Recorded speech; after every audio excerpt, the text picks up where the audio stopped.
Hello, I'm going to be going over your Milestone 2 submission.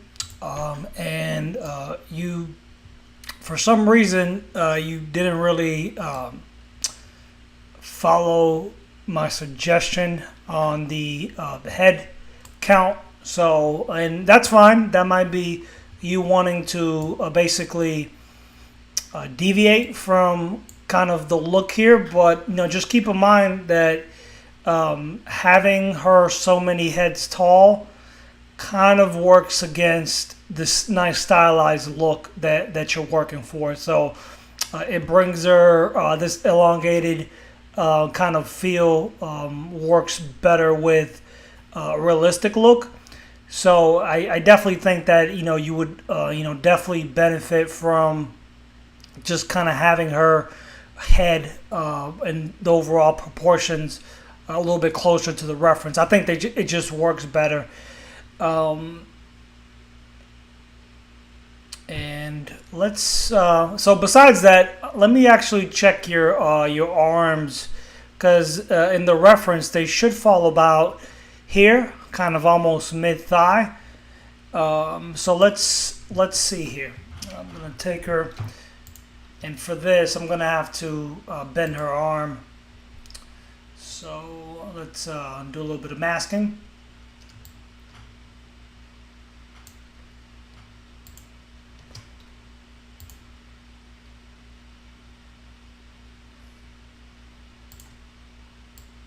So I'm just unlocking this pivot here and kind of moving it where the shoulder would be.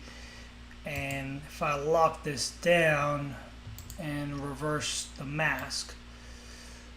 So yeah, your arms feel a little bit short as well compared to your reference here. So you can kind of see the arm would come around mid-thigh. And so, if you're going to go with these elongated proportions, then I think you should elongate the arms as well, because now she feels like she has a super long torso. And then she has short arms. So, but like I said, stylistically, I think this would work a lot better if her basically her torso was and her legs were a little bit shorter, and you kind of kept that head count a little bit more consistent. And I covered that in depth in the previous critique. So let's move on to, and I'm just gonna undo this. So I really like the head. You did mention in your notes about the neck. So you definitely have to fix the neck a little bit. You have way too much curvature here. So let's see. If we get the move brush here.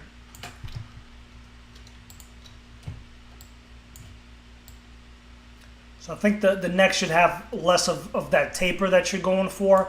And I think if you gently describe the neck muscles, that would work well, or a little bit better. It doesn't have to be much, because you're definitely going for a delicate, softer look. But definitely, if you have these neck muscles here that kind of start in the back of the neck and then kind of drop down here to the clavicle. So I'm just going to smooth these out. And obviously you want to do a little bit better of a job than I'm doing, but you definitely want to hint at them. I think if you came in with the trim dynamic and the polish brushes and started kind of hardening some of these edges, I think that would work well with this character. So just a little bit of hint of just sharper edges, and you could kind of come in from the other side and just really start better defining some areas. I'd probably have to get in here a little bit more, but usually if you come in from one angle and then you come out here, and might be that this focal shift is pretty shifted, but if you let me put this back on Z-Add.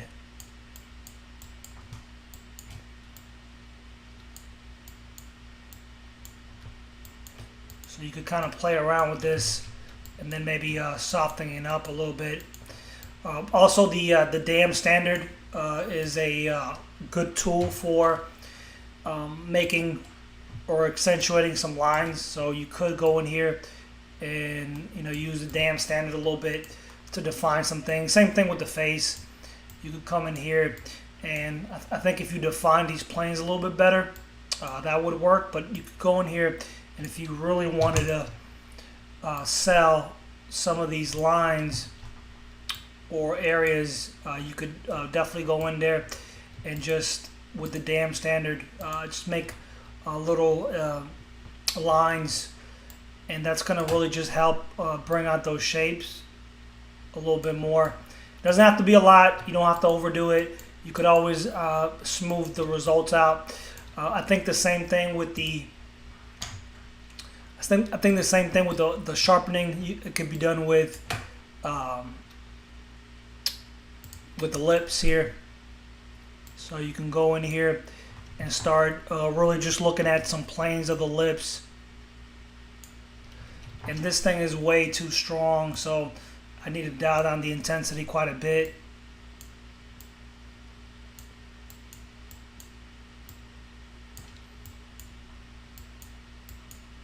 Like I said, just find the planes that work best for you. You don't have to overdo it. But I think for this stylized look, if you started just showing a little bit more planes, this would actually just lend itself a lot better for that stylized look that you're going for. And doing this, you definitely got to find the right angle. So it can be easy to jack up your shapes if you don't just rotate your model and kind of hit it at the perfect angle that you want that flattening to happen. And then you could always just kind of smooth it out a little bit. So you want to find that balance. I think with the ears you could do the same thing too. Just try to find the planes of the ear and just get away from that muddy look that tends to happen if all your shapes are soft. So here you could even see that you kind of have a nice line.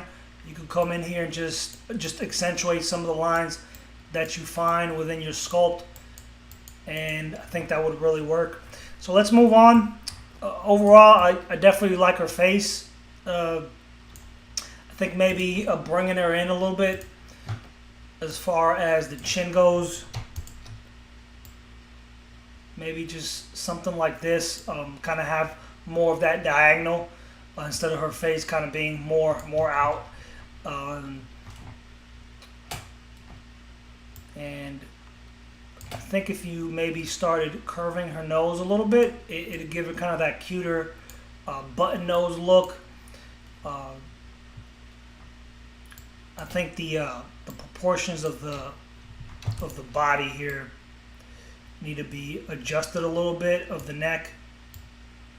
And this is kind of some of my doing here with the neck muscles.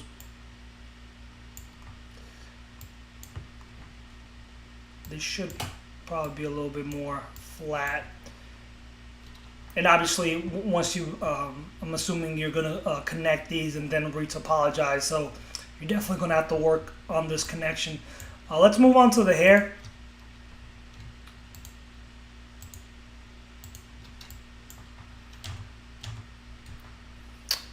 So same thing with the kind of the sharpness. I think you could definitely bring some sharpness in here.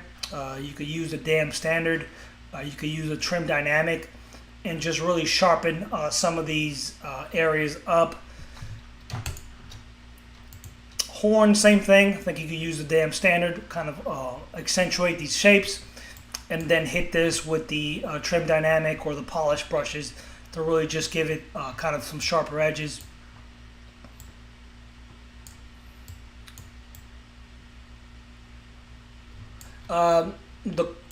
I like the base for what you got here. I'm assuming that you might be leaving this because looking at your concept, her arms are bent down. So I don't mind you actually leaving this till the end once you pose her, because this is definitely going to have to change. So it would be somewhat pointless to do wrinkles if on this piece if the final pose kind of deviates, and I'm assuming you won't be leaving her in this A pose or T pose.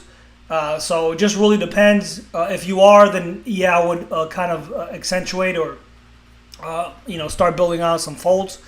But if you have plans on posing her, then I would kind of leave this as is, and then once she's posed, then I would kind of adjust the shape accordingly, and then go in for the wrinkles. The body, same thing. I definitely think you could sharpen up some of these details. Overall, I don't have a problem with the forms that you have, but I would definitely get away, harden some of these edges. Let's see the bottom of the hoofs. I think you should pull down the hair. That's going to tie in the hoofs a lot better, and it really looks nice on the concept.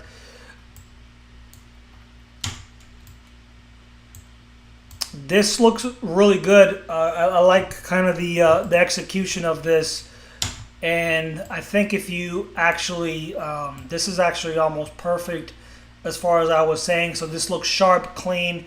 I really like how this was pulled off. So if you can do that for the rest of the hair, I think you'd be pretty good as far as stylization. I like the cane here. I think some striations from the wood could be pulled off a little bit. But overall, I like the colors. I really do like the face. It's kind of one of my favorite parts of the model so far.